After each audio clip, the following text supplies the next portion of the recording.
How to know if you are restricted on Messenger. Hello everyone, welcome to this channel. I'm Emily and I'm here to help you out today. So without any delay, let's get started. Now first of all, make sure you have stable Wi-Fi connection on your device. After that, launch the Play Store application and make sure you have the updated version of the Messenger application over here. So let's search for Messenger. And as you can see over here, there's no option of update, which means we have the latest version of the Messenger application. So we're going to tap on open and it will land us to the Messenger application. So make sure you are logged into your account. Now, if you are restricted on Messenger, then simply when you tap on the profile and then send them the message, it will only be sent and it will not be delivered. So they'll not be able to see the messages over here.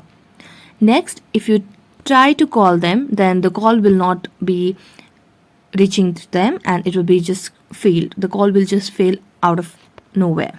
Like in just few seconds, the call will fail.